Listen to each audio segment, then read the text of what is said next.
Сәлем, мен бүгін сіздермен өте дәмді нәзік миндальды рулет рецептімен бөлісемін.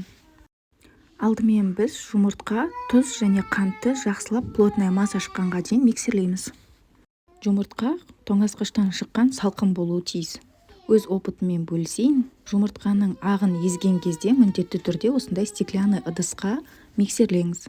Егер пластмастан жасалған ыдысқа миксерлесеңіз, оның ішінде май қалдықтары қалып кетсе, ол дұрыс миксерленбейді.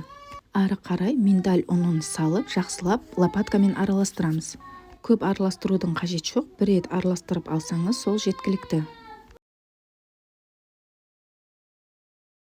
Ары қарай пергамент қағазын төсеп, оның үстіне массамызды салып, жайып 180 градуста 30-35 минут пісіріп аламыз.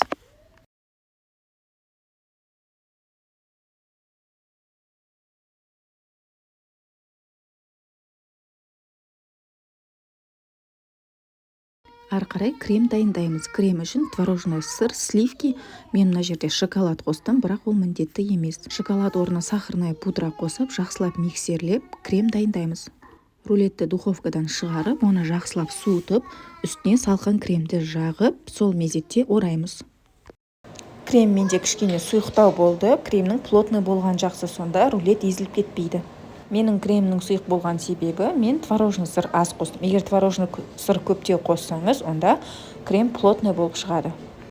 Кремді жақ болған соң рулетті орап, тоңазытқышқа 2 сағатқа қойып қоямыз. Сол кезде кремі сіңіп, жұмсақ әдемі болып шығады. Дәл осы рецептпен мен миндальный, фисташковый және меренговый рулетті де пісіремін.